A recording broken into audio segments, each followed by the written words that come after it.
Et bien voilà, il est 20 h, j'entends la cloche de l'église qui sonne.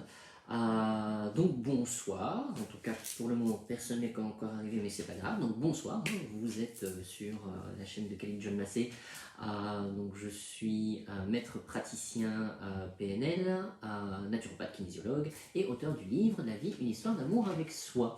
Et je vois déjà quelques personnes qui me rejoignent, donc si vous m'entendez, vous mettez un petit pouce ou un cœur, ça c'est encore mieux, j'adore les cœurs. Vous mettez un petit commentaire pour être certain que vous me captez bien. Parce que c'est toujours ça le truc, c'est de savoir si finalement, eh bien, vous me captez. Donc je sais qu'il y a toujours un petit décalage, mais donc n'hésitez pas pour être certain que le son passe bien. Donc ce soir, on va parler de l'ego, de l'orgueil et de la zone de confort. Alors pour moi, ce sont des concepts qui sont liés. Je vais essayer un petit peu d'expliquer justement. Bonsoir. Je vais essayer d'expliquer justement un petit peu comment est-ce qu'ils sont liés, en quoi est-ce qu'ils sont liés.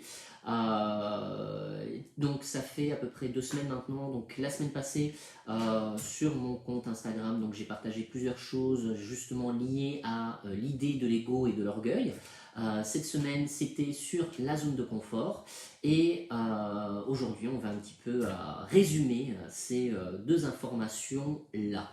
Alors, et bien évidemment, on terminera par une séance d'EFT, comme à chaque fois, ne serait-ce que pour nous remettre un petit peu en alignement. Alors aujourd'hui, il fait super chaud. Je suppose que pour chacun de vous, ça n'a pas forcément été évident ou facile par rapport à cette canicule. Donc buvez beaucoup d'eau, ça va être important. Et en même temps, ça fait du bien de voir du soleil. Donc voilà. Bonsoir Morgane. Et comme je disais, n'hésitez pas de faire un petit cœur ou un petit pouce pour être certain que vous me captez. Donc ce soir, ego, orgueil et zone de confort. Alors on va d'abord parler justement un petit peu de l'ego. Alors c'est un concept dont on parle beaucoup traditionnellement en psychologie, dans le domaine aussi du transpersonnel ou du domaine spirituel. Et on entend souvent que pour pouvoir évoluer, il est très important de tuer notre ego. Alors moi, ça a toujours été un petit peu une conception, pour moi, bizarre de tuer l'ego. Je comprenais pas vraiment, et sûrement à raison. Parce que l'ego, en fait, si on regarde tout simplement en fait, sa définition, c'est la représentation et la conscience qu'un individu a de lui-même. Donc, tuer l'ego, c'est un peu spécial, c'est un peu comme si on te disait bah, vas-y, suicide-toi, pour accéder justement à une forme d'éveil spirituel. Bon, il y en a qui ont tenté le coup, on se rappelle par exemple de certaines sectes, voilà, donc c'est pas une incitation ni à créer des sectes, ni à se suicider. Faudrait peut-être que j'ai un avocat, ça serait sympa. Bonsoir Valériane, écoute, avec plaisir. Donc voilà. Donc je disais effectivement par rapport à cet ego qu'on veut absolument tuer, donc on ne sait pas pourquoi, cette envie de meurtre qu'il peut y avoir là derrière, parce que l'ego c'est quand même, c'est soi, c'est moi, c'est mon identité, c'est ce que je suis. Donc il n'y a pas de raison d'aller tuer l'ego comme on nous le propose si bien pour accéder à une forme d'équilibre d'ordre psycho-spirituel. En tout cas moi je suis absolument pas du tout d'accord avec cette vision-là. Bien que je comprenne en fait ce qui peut se cacher derrière, donc l'idée effectivement de tuer l'ego est véritablement liée à toute cette mouvance New Age et liée aux connaissances aussi sur les philosophies tibétaines et autres. Enfin, il y a plein de sources par rapport à ça, où justement, plus on cherche à s'élever, plus il faut quitter la matérialité. Alors en même temps, ce qui est très antagoniste, c'est qu'on nous dit, surtout dans ces dernières années, qu'il faut apprendre à s'ancrer pour pas partir un petit peu comme un ballon.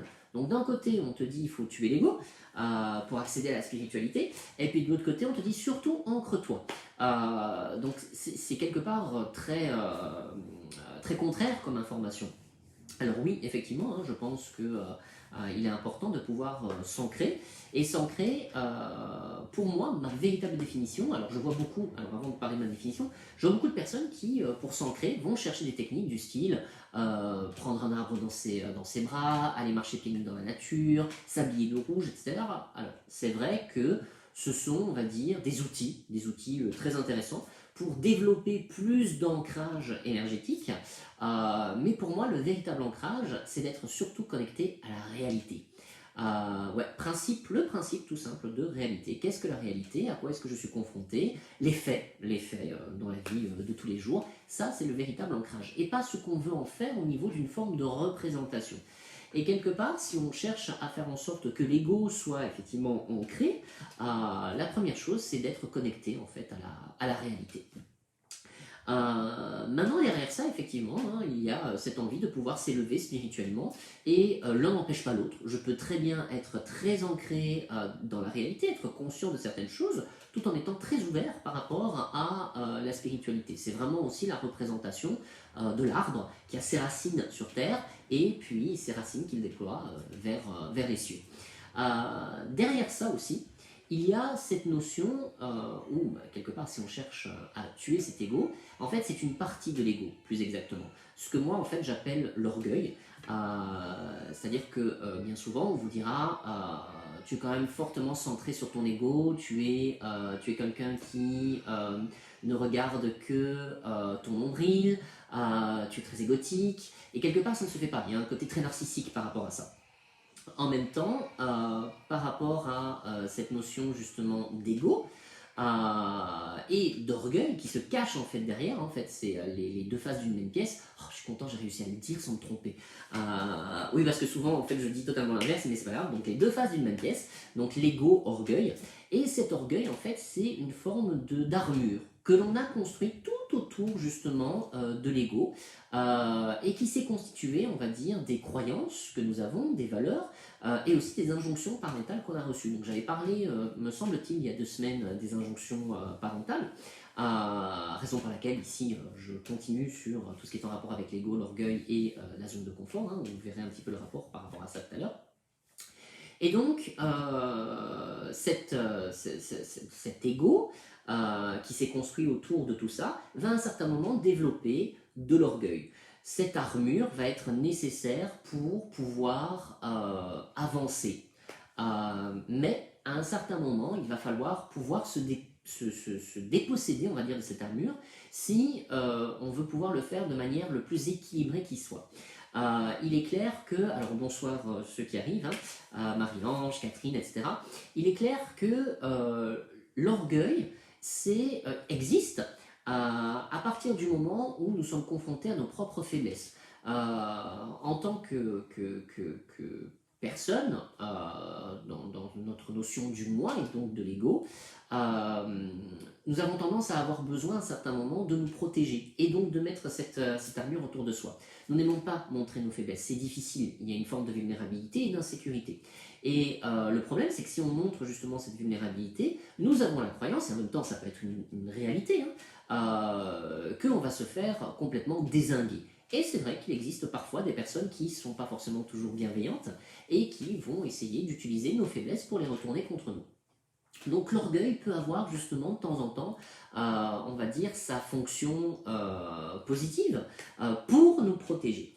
Le problème est que, alors ça on va dire c'est lorsque justement l'ego n'est pas suffisamment bien construit, hein, donc si vous avez suivi les autres épisodes des lives, je parlais à un certain moment d'un narcissisme bien construit, donc c'est-à-dire le fait d'être conscient de qui je suis, quelles sont mes forces, mes capacités, etc. Si effectivement ce socle n'a pas été construit comme il fallait, dès l'enfance, eh bien on va utiliser à un certain moment notre orgueil pour pouvoir avancer. Et cet orgueil, c'est celui qui est systématiquement en compétition de toute manière avec les autres. Et nous avons tous un orgueil. À un certain moment, nous n'aimons pas avoir tort. Nous allons parfois démontrer que nous avons raison, quoi qu'il arrive. Et effectivement, ça remonte à l'enfance. Nous allons essayer parfois d'écraser les autres. L'orgueil se met toujours dans une position de vie. Donc je vous rappelle les 4 positions de vie qui existent. Donc il y a plus, donc tu es ok, je suis ok. Donc on est à égalité. Il y a le plus moins, c'est-à-dire moi je suis absolument génial et toi tu veux que dalle. Il y a aussi le moins plus, c'est-à-dire moi je suis absolument nul et toi t'es la 7e merveille du monde. Et puis il y a le moins, c'est-à-dire je suis de la merde, t'es de la merde, le monde c'est de la merde. Et voilà, et on va aller tous se suicider ensemble. À nouveau, c'est pas une incitation. Et donc, on va dire que l'orgueil, lui, il est plus dans une position plus-moins, du moins en apparence. C'est un peu le masque qu'il va utiliser pour pouvoir avancer. Je vois l'auréole qui est derrière moi avec la lampe, c'est très drôle. Bon, ça n'a rien à voir, mais c'est pas grave, ça m'a perturbé. Donc il va avoir besoin d'avancer en démontrant qu'il a raison, qu'il est mieux que les autres, que lui, il est cap. Alors c'est justement ce qui va se passer dans l'adolescence. Donc où, lorsqu'on est en groupe, à un certain moment, il y en aura toujours un qui vous dira cap ou pas cap. Est-ce que toi tu peux le faire ou pas? Qui va oser? Et il y en a toujours un, en tout cas moi je l'étais, qui va dire cap, bien évidemment. Parce que c'est une façon de récolter de l'intérêt. C'est une façon de montrer aux autres qu'on existe, que nous, on a cette compétence ou cette qualité ou cette capacité à pouvoir dépasser ce que les autres n'osent pas. Alors concrètement, qu'est-ce que ça apporte? Pas grand-chose, juste dans l'instant où tout d'un coup on se sent nourri, et l'ego lui-même va dire ça y est, enfin j'existe, ça y est, on m'a remarqué, ça fait du bien, ça vient renourrir quelque chose. Et l'orgueil va dire je suis absolument génial. Vous n'avez pas été capable de faire ça, mais moi, bien évidemment. Voilà. Alors, ça peut être très constructeur, d'une certaine manière. En même temps, ça peut être dangereux d'autres fois. Surtout quand on sait que l'adolescent n'est pas totalement construit au niveau de son cadre psycho-émotionnel, et donc peut ne pas avoir cette notion de danger. Même chose pour l'enfant, bien que l'enfant le fera plus par, on va dire, inconscience totale, tandis que l'ado est mu par son orgueil qui peut être totalement démesuré pour pouvoir exister dans les yeux des autres. Donc bonsoir Cathy, Marcello, Anne, Nathalie, Véronique. Donc bonsoir à tout le monde. Donc je continue sur cette notion d'orgueil, où l'orgueil va à un certain moment effectivement prendre cette place. Et comme je vous disais, on est tous à un certain moment concernés par cet orgueil qui va vouloir exister, quoi qu'il arrive. Moi je sais qu'il y a eu une période, et parfois ça existe encore, où je n'aime absolument pas du tout avoir tort. Et je vais démontrer à l'autre que même s'il croit avoir raison, il a quand même tort. Voilà. Donc à une certaine époque, c'était presque un jeu.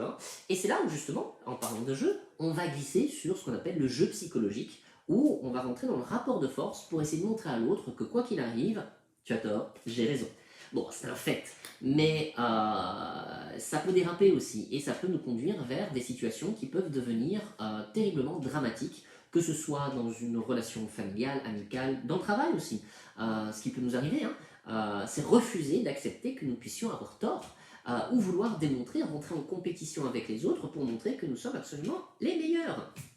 Tout ça, comme je disais, pour ne pas montrer notre faiblesse. Et un véritable ego qui est équilibré pourra dire en fait, je suis ok d'avoir ces parts d'ombre, je suis ok de pouvoir avoir ces faiblesses, je suis ok de pouvoir être cette personne qui n'a pas toujours les compétences.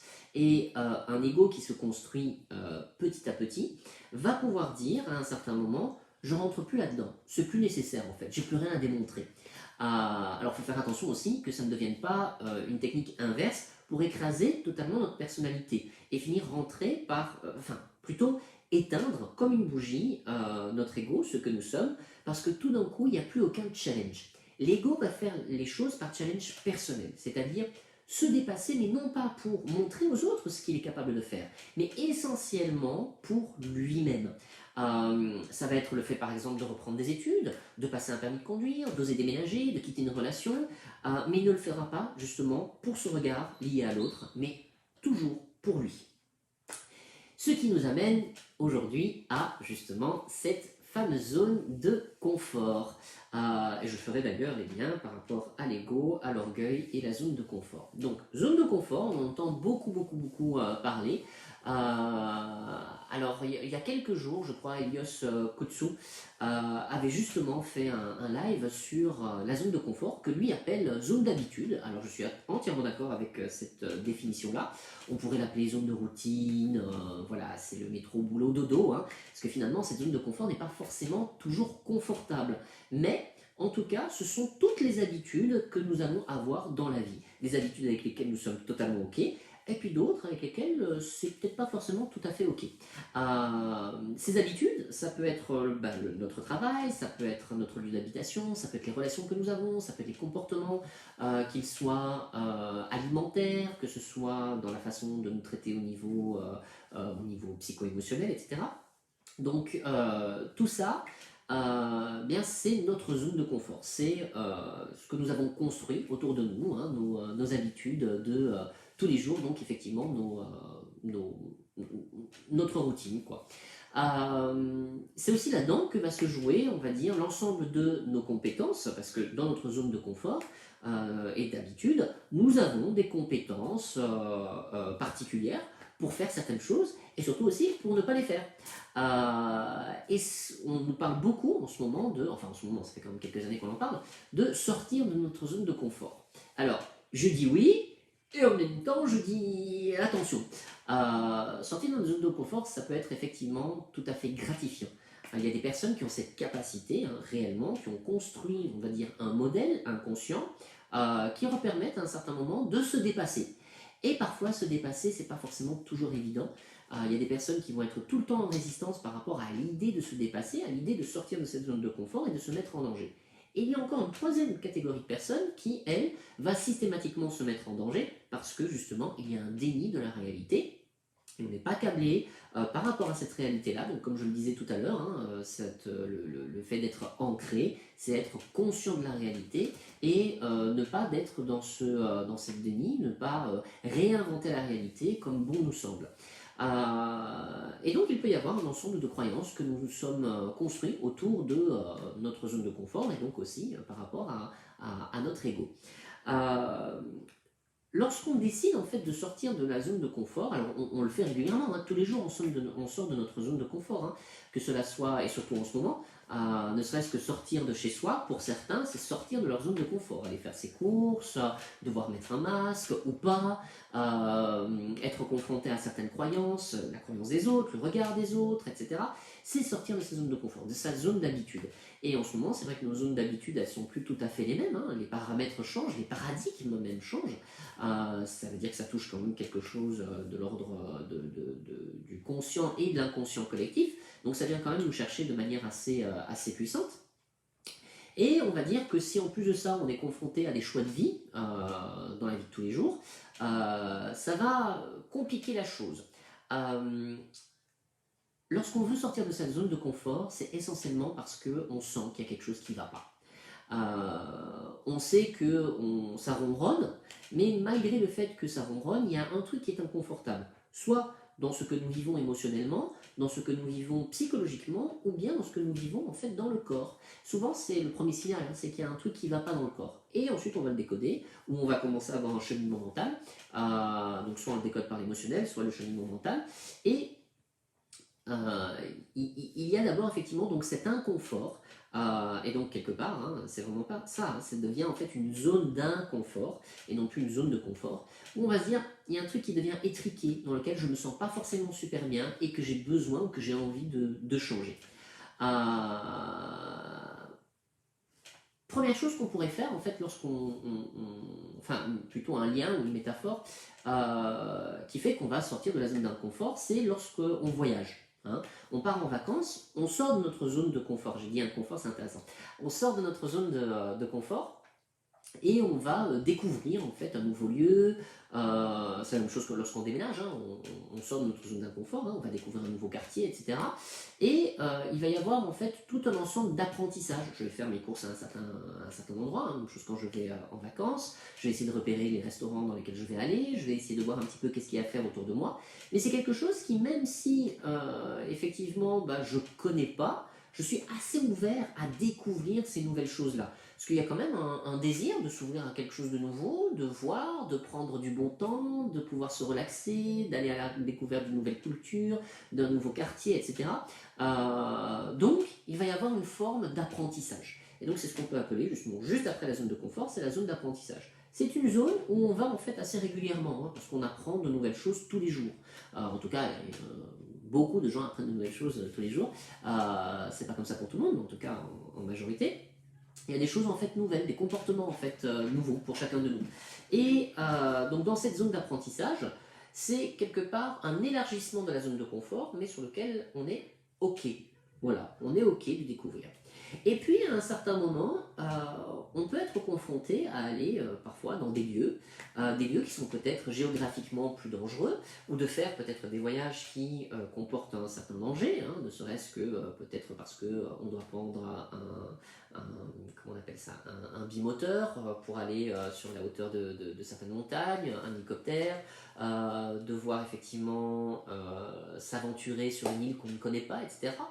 Et là, ça va venir commencer à titiller certaines choses. Et c'est ce qu'on appelle en fait la zone de peur. Et cette zone de peur, en fait, on est, ou zone de panique, hein, peu importe, c'est cette zone où on se rend compte que, eh bien, on n'a pas forcément toujours toutes les compétences, on n'a pas toujours toutes les connaissances, on a parfois un manque d'estime de nous-mêmes, et ça fait que on n'ose pas, on ne sait pas ce qu'on doit faire. On perd en fait l'ensemble de notre force. Notre ego est justement parfois mis à rude épreuve par rapport à ça, parce que ça peut venir titiller ou appuyer sur des points de vulnérabilité que nous avons, hein, des points de faiblesse, où, comme je disais, nous n'avons pas en fait l'ensemble des connaissances ou des compétences nécessaires pour pouvoir avancer. Et on va se retrouver face, dans cette zone de peur, à nos croyances et à nos émotions. Et là, on refait un retour en arrière par rapport à ce que je disais tout à l'heure, c'est-à-dire que donc l'ego va se construire justement grâce à l'ensemble des croyances, des injonctions qu'il aura pu emmagasiner tout au long en fait, de son enfance, et quitter en fait notre zone de confort lorsque nous sommes dans notre zone de peur ou de panique, eh bien ça va nous ramener à ça, c'est-à-dire l'ensemble de nos faiblesses. Si nous décidons de faire un pas complémentaire en se disant c'est pas grave, je vais quand même dépasser, on va dire, cette zone cette zone de panique, de turbulence, etc. Eh bien, on va arriver en fait. Non, excusez-moi, je me suis trompé. Si on décide de dépasser justement cette zone de peur, on va arriver dans la zone de turbulence. La zone de turbulence, c'est lorsqu'on commence à mettre des actions en place, des actions bien concrètes pour aller vers ce changement-là. Hein. Ça peut être lorsque je décide de quitter mon job, or que peut-être tout va bien, ou au contraire parce que ça va très très mal et que je me dis il faut absolument que je change. Mais on va dire le ratio entre la peur et le désir n'est pas le même. Et parfois on se dit tiens je suis absolument pas du tout sur mon chemin de vie, j'ai envie d'aller vers quelque chose d'autre, quelque chose de nouveau, et donc il va me falloir du courage, de l'énergie nécessaire pour pouvoir avancer. Mais je le fais avec parfois une peur au ventre, hein, donc cette zone dans laquelle j'ai pu être juste avant, hein, et je vais rentrer dans la zone de turbulence, c'est-à-dire que j'ai mis des choses en place pour pouvoir changer, pour pouvoir avancer. Et là, souvent, c'est à ce moment-là qu'on commence à faire marche arrière. Parce que dans cette zone de turbulence, alors ça peut souvent arriver lorsqu'on quitte une relation amoureuse, tout d'un coup, il y a eh bien justement la zone de peur qui n'a pas été totalement nettoyée au niveau des croyances que nous pouvons avoir. Et donc, tout ça va revenir avec nous. Donc, on n'a plus le package et on l'amène dans la zone de turbulence. Et on va être encore confronté à se dire, tiens, ben, j'y arriverai pas seul. Comment est-ce que je vais faire, que ce soit financièrement, que ce soit émotionnellement, est-ce que je vais finir par rencontrer quelqu'un d'autre? Ça peut être la même chose aussi au niveau du travail. Hein. Est-ce que ça va aller financièrement? Est-ce que j'ai pas fait une connerie? Est-ce qu'il vaudrait mieux pas retourner en arrière? Alors parfois c'est possible, hein. Il y a des personnes qui finissent par se dire non, non, je peux pas aller plus loin, il faut que je retourne en fait dans mon ancien job, ou il faut que je retourne dans mon ancienne relation, parce que sans ça, je suis totalement perdu. Et je ne suis pas prêt à affronter toutes les turbulences que cela va mettre en place, comme le fait de trouver peut-être un nouvel appartement, comme le fait de peut-être quitter un pays ou une ville, comme le fait de pouvoir rencontrer, de recommencer dans un job qui est exactement le job que je souhaiterais, mais où j'ai l'impression que j'ai pas forcément suffisamment de force et de compétences dans ce domaine-là. Donc, cette zone en fait de turbulence, c'est la zone la plus difficile parce qu'elle est même quelque part plus forte que la zone de panique liée à nos peurs. Où déjà là, on peut faire marche arrière en se disant oh, j'ai ouvert la porte, mais il n'y a aucun acte qui a été posé, donc finalement, ça va, c'est ok, c'est sous contrôle, donc je retourne en fait dans ce que je connais. Je vais justement faire ces allers-retours. Et donc, dans la zone de turbulence, il peut y avoir des allers-retours. Maintenant, ça dépendra effectivement des actes qui auront été posés, de l'intensité des actes et des conséquences de ces actes-là. En fonction de cela, effectivement, les allers-retours seront, on va dire, de moins en moins possibles. Si il y a eu une remise à zéro de l'ensemble des croyances dans la zone de la peur, donc dans la zone de panique, on peut pouvoir avancer dans cette zone de turbulence toujours en étant terriblement connecté à cette réalité. C'est-à-dire, je sais qu'en posant cet acte-là, il peut se passer ça, ça, ça ou ça. C'est possible. En même temps, ce n'est pas parce que j'ai une construction de ce qui pourrait se passer que ça va se passer. Parfois, ça se passe aussi divinement bien. Alors, Catherine qui nous dit comme un tremplin pour un renouveau. Exactement, c'est exactement ça. C'est comme un tremplin pour un renouveau. Mais il faudra accompagner cette zone de panique pour qu'elle devienne justement, après ça, ma nouvelle zone de confort. C'est-à-dire que je suis parti d'une petite zone et j'ai élargi pour intégrer une zone plus grande, qui par la suite deviendra, elle aussi, une zone de confort restrictive. Alors, on a Christine Lewicki, que j'aime beaucoup, j'adore son travail, qui elle nous parle de zone de médiocrité. C'est-à-dire qu'à un certain moment, quand on ne bouge pas, quand on ne se permet pas de pouvoir avancer, effectivement, la zone de confort devient une zone de médiocrité. C'est que je sais que je devrais bouger et je ne me donne pas les moyens pour pouvoir bouger. Parce que derrière ça, effectivement, il y a des peurs, il y a des inquiétudes, il y a tout ce qui touche en fait la constitution en fait de l'ego. Et parfois, c'est l'orgueil qui va s'en mêler. Alors effectivement, on a parfois des personnes très orgueilleuses qui vont pouvoir dire « Non, mais moi, de toute façon, j'ose, je vais y aller ». Et effectivement, ça peut être un moteur par moment, c'est-à-dire le moteur où on va vouloir démontrer aux autres qu'on est capable de pouvoir le faire. Alors je dirais, c'est là presque où l'orgueil peut presque avoir une fonction positive.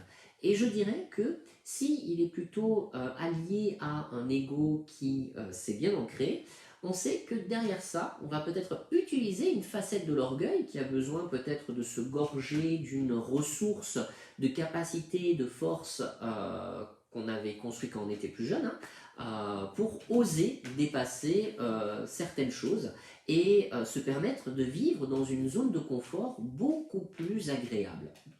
Alors pour ma part, c'est quelque chose que j'ai testé quand j'étais adolescent. Donc moi j'étais quelqu'un qui était terriblement timide. Alors ce qui était étonnant, c'est que dès qu'il fallait être sur, on va dire, de la mise en scène, il n'y avait aucun problème. Là, je pouvais être toujours le premier, c'était toujours moi.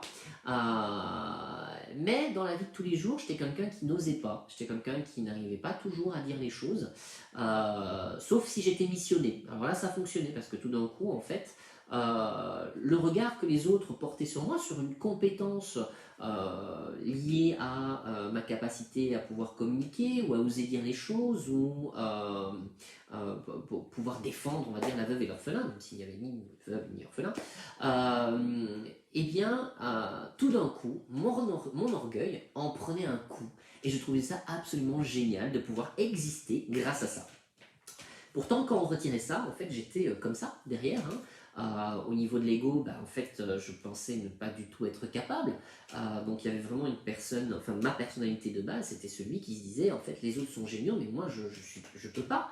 Et à partir du moment où j'utilisais, en fait, mon orgueil comme une armure pour pouvoir avancer, effectivement, eh bien, c'était quelque chose que j'arrivais à faire, c'est-à-dire défendre quelqu'un, prendre la parole en public, etc. Mais c'est vrai que dans d'autres domaines, comme par exemple lorsqu'il fallait juste acheter un jeans dans un magasin, alors là c'était une catastrophe. Il suffisait juste que la vendeuse ou le vendeur m'adresse la parole et je partais en courant. Donc, ça devait être un peu bizarre en fait pour celui qui vendait les trucs. Ouais. Déjà parce que, déjà par mon accoutrement, donc faut quand même s'imaginer que j'étais quand même vraiment la caricature presque de l'ado avec ses longs cheveux comme ça, ses longs manteaux noirs, donc c'était un espèce de mélange entre du grunge, du Matrix, du hard rock, enfin on sait pas très bien, voilà, et donc je veux juste acheter un jeans et je pars en courant, donc voilà.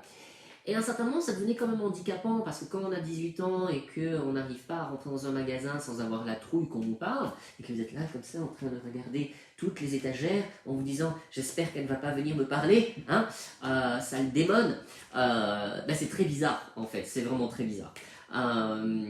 Donc il fallait absolument que c'est quelque chose vraiment qui m'empoisonnait la vie, parce que même dans les transports en commun, dans la rue, j'étais comme ça, enfin voilà, c'était quelque chose qui n'était pas possible. Donc je me suis dit, qu'est-ce que je pourrais faire qui serait en fait un challenge, dans quelle forme de magasin je pourrais rentrer, qui me mette suffisamment mal à l'aise pour ensuite rentrer bêtement dans un magasin de fringues. Voilà. Je me suis dit en fait que j'allais faire tous les sex shops du boulevard Anspach à Bruxelles. Bon, peut-être qu'il y avait une excuse derrière, hein, l'adolescent libidineux et lubrique que je devais être voulait surtout se rincer l'œil. Voilà, donc c'était une excuse derrière ma timidité. Mais en même temps, c'est vrai que je l'ai fait. Et puis quand vous rentrez là-dedans, alors déjà vous voyez les choses un peu cheloues. Et vous dites, ah, c'est ça le monde. C'est ça la vie, c'est bizarre tous ces zizi en plastique déjà. Hein, et puis toutes ces madames toutes nues. Ok. Et donc je m'étais donné ce challenge de rester entre 10 minutes et un quart d'heure dans chacun des magasins. Et de les faire tous, les uns après les autres. Et le problème, c'est pas forcément quand vous êtes à l'intérieur, hein, parce que finalement, tous ceux qui sont à l'intérieur savent pourquoi ils sont là. Moi, je savais pas, mais enfin, en tout cas, pas pour ça, ou presque pas. Mais c'est surtout quand on en sort et qu'on voit le regard de l'autre, hein, ce regard qui est accusateur en disant ah, espèce de sale pervers. Sauf que moi, je le faisais pas pour ça. C'était surtout en fait pour me dire, ben voilà, avec un truc pareil, ben je peux pas aller plus haut pour me taper la honte en fait. Donc, lorsque je rentrerai dans un magasin, un bête magasin de jeans, un bête magasin pour prendre des fringues, et lorsque j'irai même essayer, parce que ça c'était le problème, je pouvais même pas essayer, j'avais peur. Peur de rentrer dans une cabine. Qu'est-ce que tu voulais qu'il se passe Donc voilà, hein, donc ça montrait vraiment mon manque de confiance en moi, etc. Et finalement, effectivement, ça a été un exercice, un challenge que je me suis donné et qui m'a permis de pouvoir ensuite rentrer dans n'importe quel magasin. C'est sûr que quand tu as vu ça, hein, tu relativises. Tu relativises absolument tout. Hein. Tu te dis, wow, le monde est quand même bizarre. Et puis en même temps, il y a beaucoup de perspectives possibles. Donc voilà. Donc ça a été un exemple. Hein. Alors pour faire justement le lien avec ce qu'on voit en ce moment, il y a beaucoup de challenges pour sortir de sa zone de confort. Et là c'est pour ça que je disais oui, mais parce que sortir de sa zone de confort, c'est pas se mettre en danger non plus. Et il va être important que lorsque vous décidez de vous donner un challenge, de voir en fait quelle est l'intensité de ce challenge-là. Il y a des personnes qui sont capables de se dire ah bah tiens aujourd'hui je suis sorti de ma zone de confort. Ce que j'ai fait, c'est que je me suis acheté une paire de chaussures à 1000 euros et je ne sais pas payer mon loyer. Ouais. Alors ça, c'est pas du tout sortir de sa zone de confort. Hein. Ça, c'est de l'inconscience.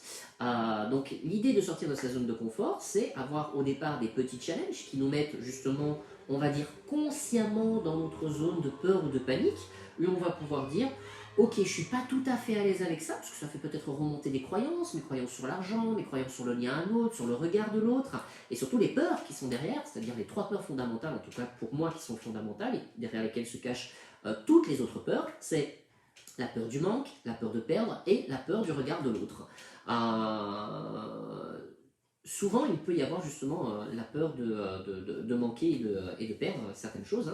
Hein. Et quand on regarde en fait toutes les peurs que nous pouvons avoir, derrière, c'est systématiquement ce qui s'y cache. Ça peut être l'insécurité, hein, c'est justement la peur de ne pas être en sécurité, donc de manquer de sécurité.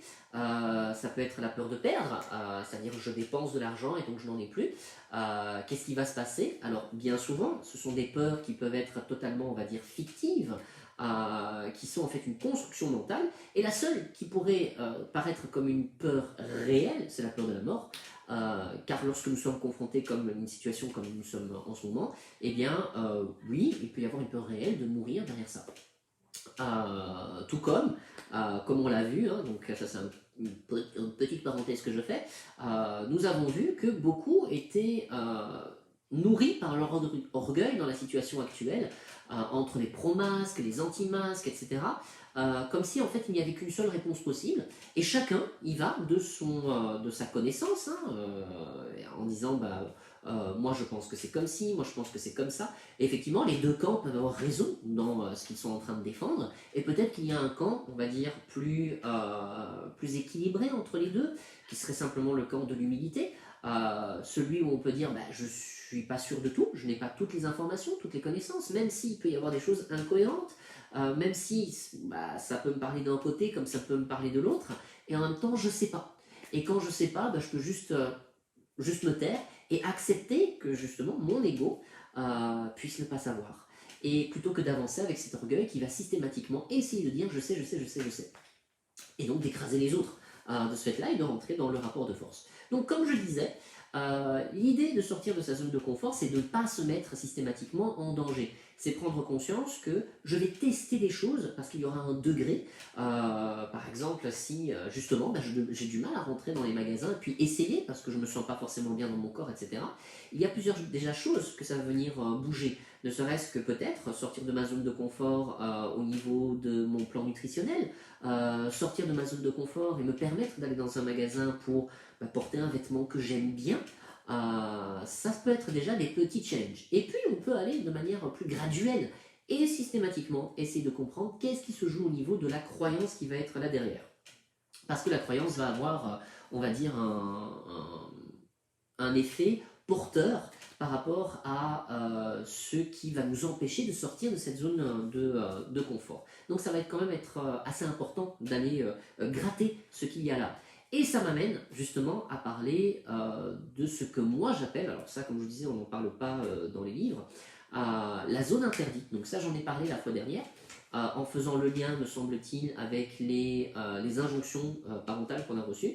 Et c'est vraiment ça en fait. Hein. Dans la zone interdite, c'est vraiment l'ensemble des interdictions inconscientes qu'on aurait pu recevoir depuis notre plus jeune âge. Ne sois pas toi-même, ne sois pas un enfant, ou reste un enfant,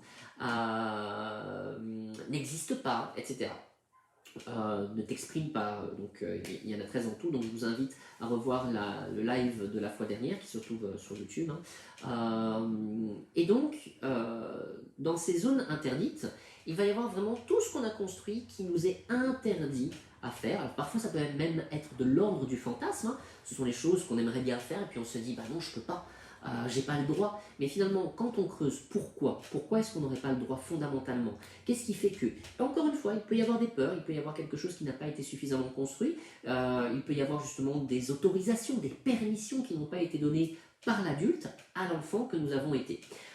Et c'est là où nous allons devoir faire tout un travail de conscientisation sur qu'est-ce qui est réveillé lorsque nous nous retrouvons dans la zone de peur et dans la zone de panique. C'est-à-dire qu'à un certain moment, l'ensemble de ces peurs va prendre le dessus et qu'est-ce que ça vient toucher au niveau de ces croyances, des interdictions qu'il pourrait y avoir là derrière et quelles sont les permissions que je vais devoir redonner, moi en tant qu'adulte, à mon enfant intérieur et le réaccompagner pour changer quelque part le scénario. Car finalement, notre zone de confort, lorsqu'on va toucher à ce qui nous dérange au niveau de ce qui est racinaire, va toucher en fait notre scénario. Nous sommes loin de simplement une petite boutique comme de rentrer dans un magasin.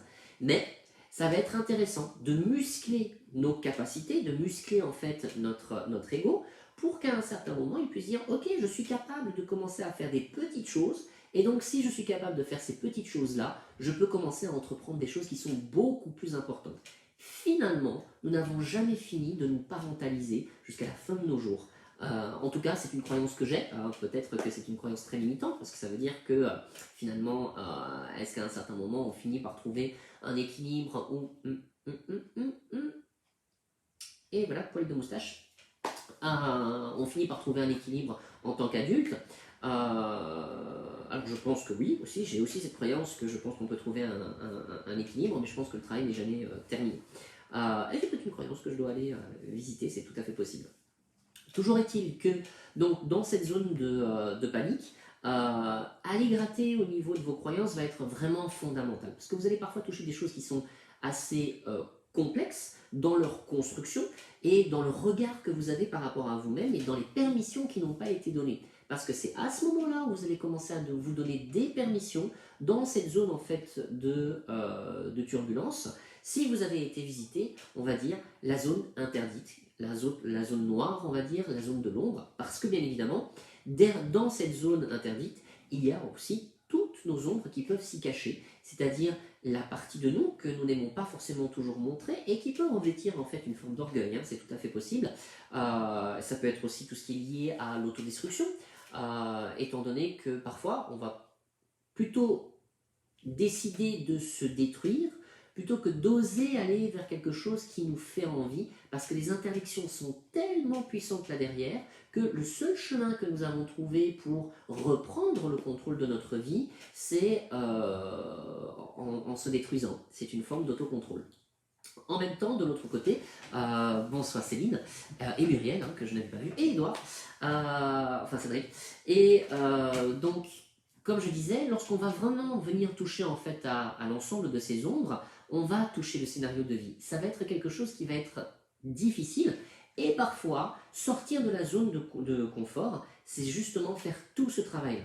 Donc nous sortons tous les jours de notre zone de confort par rapport à des petits challenges de tous les jours, coucou Oli, et puis il y a des zones de confort qui vont venir taper sur des choses beaucoup plus lourdes dans notre scénario de vie, hein, c'est-à-dire, je vous rappelle à chaque fois que le scénario de vie, hein, c'est les croyances que j'ai sur moi, sur l'autre, sur le monde qui m'entoure, sur une décision qui a été prise dans l'enfance de manière inconsciente, pour soit quelque part reproduire le schéma familial ou pour aller à l'inverse de ce schéma familial parce que justement on ne s'y retrouve pas et on se dit que si la famille agit comme ça et si j'agis totalement différemment, je n'aurai pas la même vie qu'eux. Et malheureusement nous faisons parfois les choses, on va dire, de manière plus moderne que nos parents.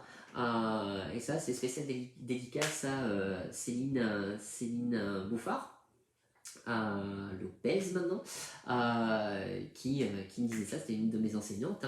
Hein. Donc voilà.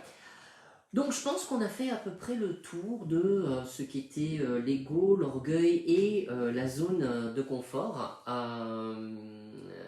Et donc cette zone interdite que nous avons tous, cette zone que nous mettons dans un coin et que parfois nous avons envie d'aller explorer et qui nous fait peur parce qu'elle va nous confronter aussi à notre jumeau maléfique, c'est-à-dire des choses parfois qu'on aimerait bien se permettre de faire et puis qu'on n'ose pas parce que il peut y avoir là derrière tout un système éducationnel. Et nous n'osons pas remettre en question cette éducation-là, bien que même si l'adulte sait très bien qu'il pourrait le faire, nous sommes retenus par cet enfant intérieur qui est en train de dire non, non, non, non, on ne va pas là-dedans parce qu'il y a une interdiction.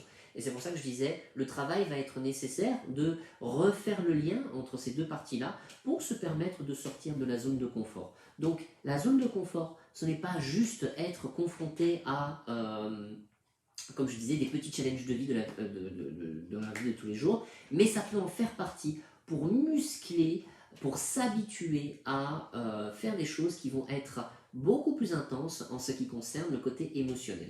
Et c'est pour ça que dans un travail psychothérapeutique, nous allons avoir cette impression d'enlever les couches, parce qu'au départ ce sont les couches superficielles, donc les couches fonctionnelles, et puis après on va rentrer dans les couches structurelles, qui sont beaucoup moins agréables, parce qu'elles viennent justement parler de nos racines, de la manière dont nous sommes construits, de la manière dont nous avons aussi utilisé des armures, qui sont donc pour moi notre orgueil, parfois nécessaires pour pouvoir avancer, mais auxquelles il ne faut pas s'identifier.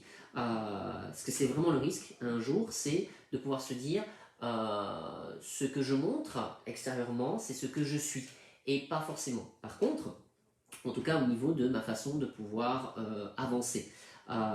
Si j'arrive à travailler cette partie qui peut être tout à fait dans l'humilité et qui peut dire ben voilà, ben, je suis cette personne-là avec ses forces, ses faiblesses, ses capacités et je suis ok avec ça. Voilà. Et quand je suis pas capable de, ben c'est ok, enfin, il n'y a aucune gravité quoi. Tout comme je peux être quelqu'un qui peut être très ancré dans la réalité, dans la matérialité aussi, et c'est tout à fait ok aussi. Et ça n'a rien à voir, ce n'est pas une opposition par rapport à ma propre vie spirituelle. Je me souviens comme ça que j'avais une connaissance, une personne qui écrivait des livres, et qui, lorsque mon livre est sorti, m'a dit ouais tu sais quand même tout ça, c'est très égotique ce que tu écris. Alors je me dis c'est très intéressant pour cette personne qui était elle aussi dans le développement personnel et psychologique, etc. De me parler en fait finalement de mon ego, quand il y avait tellement d'ego qui transparaissait en fait dans ce qu'elle écrivait. Et je me dis c'est intéressant. Et en fait au départ ça m'a un peu déstabilisé parce que je me suis dit ouais ok donc il y a peut-être beaucoup d'orgueil derrière tout ça, moi je.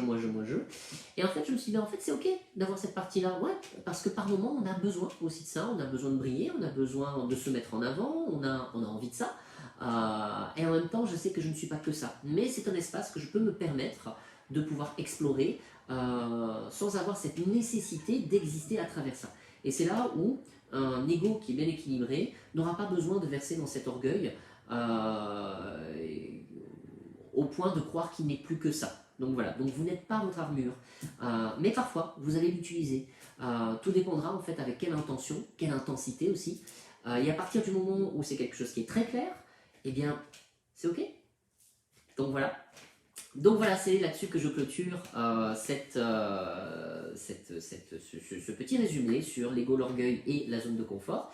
Et je vais vous inviter maintenant à faire une session de FT avec moi, si vous êtes OK. Hein. Ça va être comme à chaque fois, donc pour ceux qui le désirent, hein, on va réexplorer un petit peu cette partie. Mon bras gauche pèse combien mais encore aujourd'hui. Alors, voilà, il y avait un problème de connexion, donc j'espère que tout le monde est toujours là. Donc pour dire que mon bras gauche, ben, il va bien, le gauche c'est celui-là, donc ça c'est le droit. Donc le droit va très bien, il n'est pas très lourd, hein. Aujourd'hui je suis plutôt léger en fait comparé à d'autres fois. Donc voilà. Alors, qu'est-ce que... Bon, donc j'étais à la séance de FT. Donc ce que je vais vous proposer, c'est d'aller retrouver un moment où vous êtes sorti de votre zone de confort. Où vous avez osé faire quelque chose, non pas pour prouver ça aux autres, mais pour vous-même. Et vous vous êtes senti vraiment rempli de ce moment-là, ce moment où vous vous êtes dit « Waouh, ça y est, j'ai osé me connecter à autre chose, j'ai osé me dépasser. » Et en fait, c'est juste « Waouh !» Alors, ce moment a peut-être duré 2 secondes, ça a peut-être duré un quart d'heure, une journée, une semaine, peu importe. Mais il y a sûrement un moment dans votre vie où vous avez vécu ce moment-là. Ce moment où ça a été juste waouh quoi. Et la satisfaction, elle était vraiment pour vous et pour personne d'autre. Donc je vous invite vraiment à vous reconnecter à ce moment-là, à ce moment où vous avez été en pleine capacité de vous-même. Ah oui, je fais une toute petite parenthèse, j'ai oublié de vous dire, il va être très important aussi de comprendre que lorsque vous voulez sortir de votre zone de confort, on ne le fait pas lorsqu'on est malade, stressé ou fatigué. Parce que nous ne sommes pas en pleine capacité de qui nous sommes. Donc, il ne faut pas le faire. Quand c'est comme ça, on a en fait l'humilité de dire c'est pas le moment. Hein. Même si effectivement on se dirait tiens, j'ai vraiment envie, etc. C'est pas le moment. Donc, vous repensez à ce moment-là, un moment où vraiment vous avez été totalement dans vos capacités à pouvoir dépasser votre zone de confort, à être confronté peut-être aux peurs, etc., à la zone de turbulence où vous avez peut-être fait marche arrière, excusez-moi, je bug. Et puis à un certain moment, vous avez dépassé tout ça, vous avez avancé et vous êtes arrivé à ce que vous vouliez. Donc, reconnectez-vous à ça. Et tout à l'heure, je vais réutiliser ce moment pour l'intégrer en fait dans l'EFT. Donc, je vous rappelle un petit peu comment ça fonctionne. Donc, on va venir tapoter des points qui se trouvent tout au long en fait du tronc. Donc, on va d'abord tapoter le premier point qui se trouve ici. Là-dessus, on va partir d'une croyance que je vais répéter 3 fois. Donc, moi, je vous demande toujours de tapoter et de répéter en fait ce que je dis. Donc voilà, comme ça vient. Donc, vous allez copier ce que je fais. C'est un G, tout simplement. Et puis on va passer au deuxième point. Le deuxième point se trouve donc juste ici, au-dessus de la tête. Le troisième point va se trouver donc au-dessus des sourcils. Le quatrième point sur le côté des yeux. Le cinquième sous les yeux. Le sixième au-dessus et en dessous des lèvres. Donc sixième et septième. Hein. Le huitième sous les clavicules. Le neuvième sous la barre de la poitrine. Et enfin, le dernier qui va se retrouver en fait au niveau des aisselles, hein, là où ça fait bien mal. Donc voilà. Donc, on va commencer par la croyance.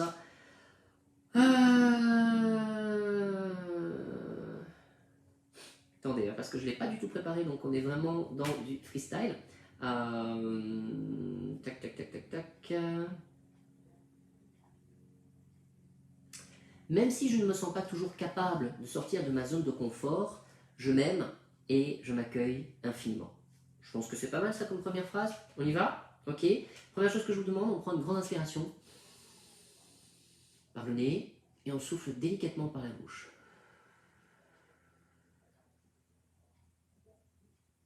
À nouveau, on souffle par la bouche.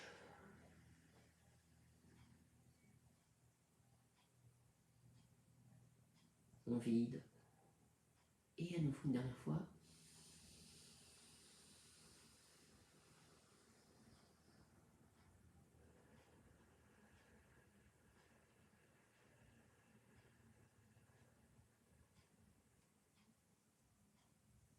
Super. Bon, je ne suis pas sûr à nouveau de tout à fait la phrase que j'ai trouvée tout à l'heure, mais c'est pas grave. On y va. Même si j'ai parfois peur de quitter Donc vous répétez après moi, mot à mot. Ma zone de confort, je m'aime et je m'accepte infiniment. Même si j'ai parfois peur de quitter ma zone de confort. Je m'aime et je m'accepte infiniment. Même si j'ai peur de quitter ma zone de confort. Je m'aime et je m'accepte infiniment. J'ai peur de quitter ma zone de confort. Je ne suis pas à l'aise avec ça. C'est une zone d'habitude. C'est ma routine. Et pourtant, je me sens étouffé dans cette zone. J'étouffe dans mes habitudes. Il y a des choses que j'aimerais changer. Il y a des choses qui ne me conviennent pas. Mais je n'ose pas. Je sais que je pourrais apprendre. Et parfois, je découvre. Je découvre des nouvelles capacités. J'ose. Mais la peur me gagne.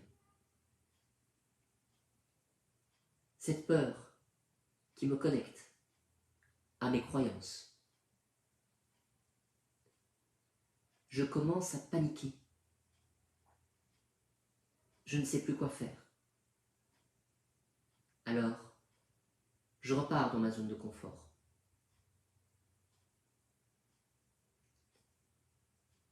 Et je recommence le même chemin. Parce que je ressens de l'étouffement.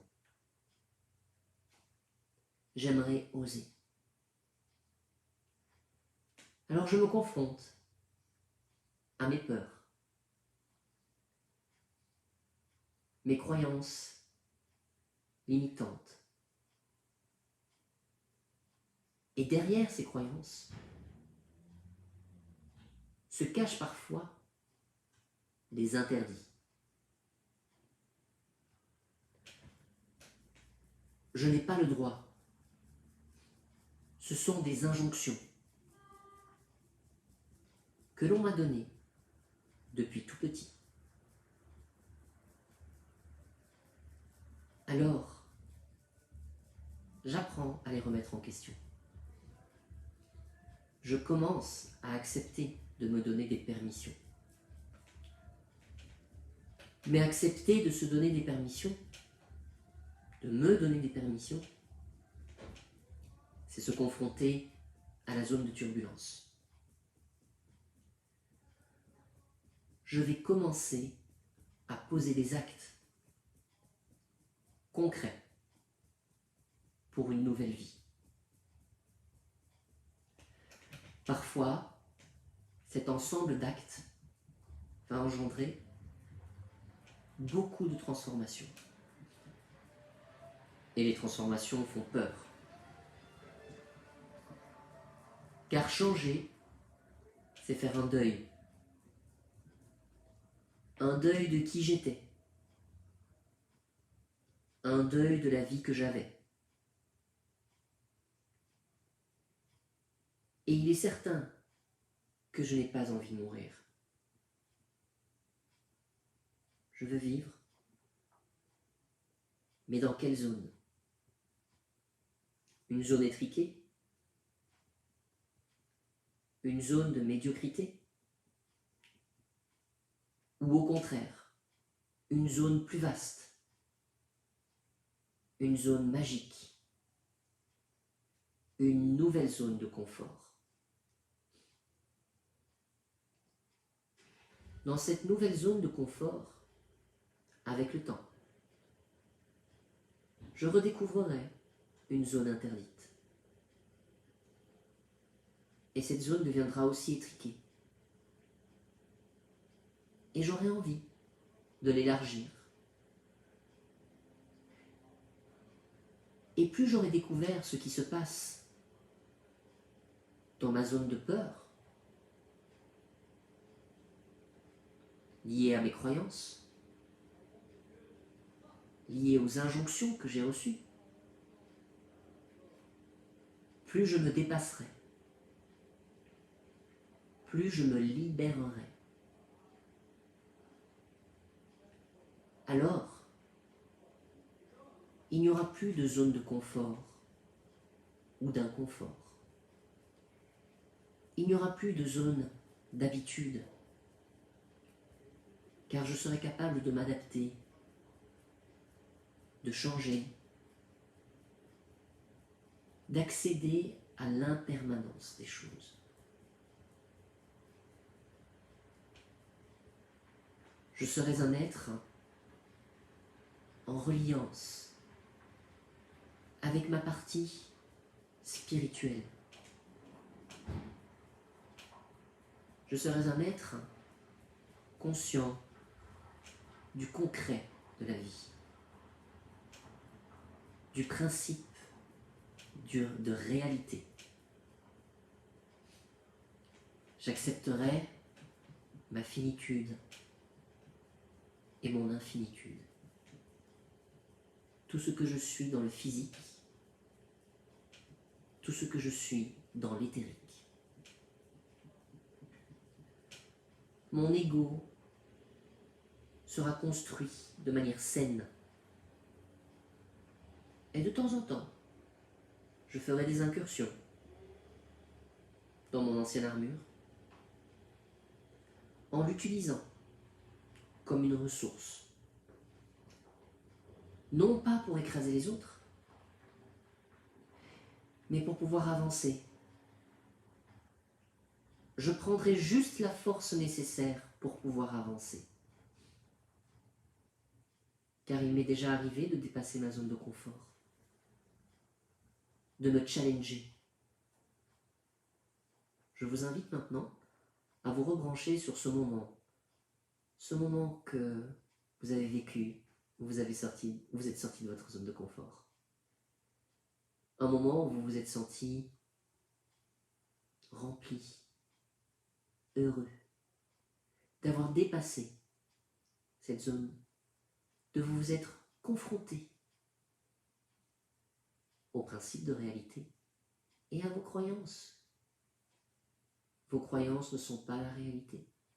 C'est une construction pour survivre, nécessaire. Vous vous rebranchez à ce moment et vous prenez une grande inspiration par le nez. Et vous continuez à tapoter et on va même changer de point.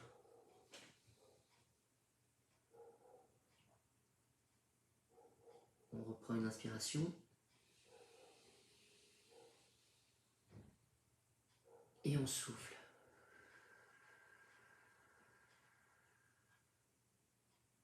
On reprend une dernière inspiration.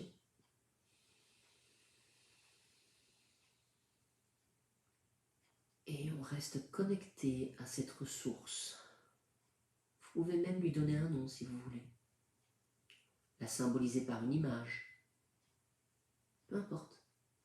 Restez branché à ça. Quelques instants. Et on continue à tapoter.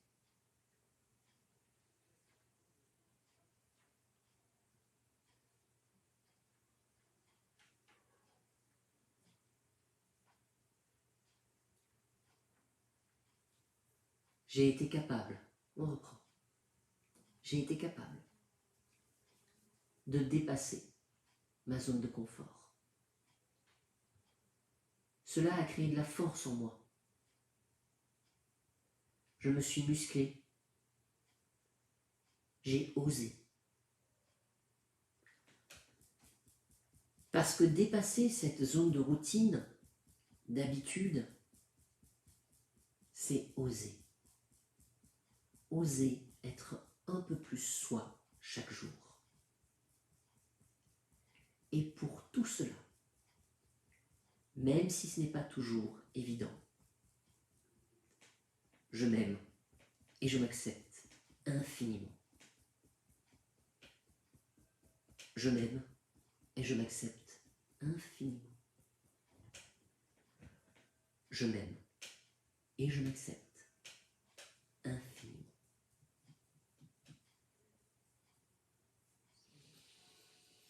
Inspiration. On souffle par la bouche, encore une fois.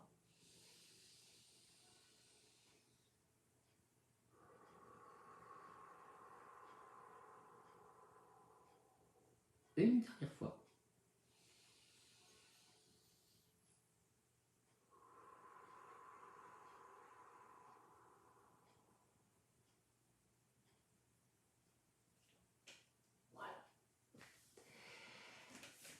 Eh bien, j'espère que vous aurez bien vécu cette EFT. Si vous avez envie de me partager à combien est-ce que vous êtes au niveau de ce que ça aura pu vous apporter, donc vous pouvez toujours me le mettre, de 0 à 10, 10 étant le maximum de bien-être que vous ressentez. Moi, ça me permet un petit peu de voir comment est-ce que vous vivez cela. Si vous avez réussi à pouvoir rentrer là-dedans, si ça a apaisé peut-être certaines choses, vous fait peut-être même bouger certains trucs.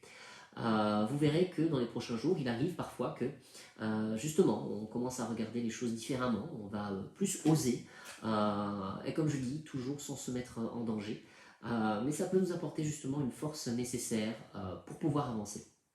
Donc voilà, je vous remercie. Comme à chaque fois, je vais vous demander si vous avez l'occasion de pouvoir partager en fait cette vidéo, si vous pensez que ça peut aider d'autres personnes. Venez me suivre aussi sur ma page YouTube.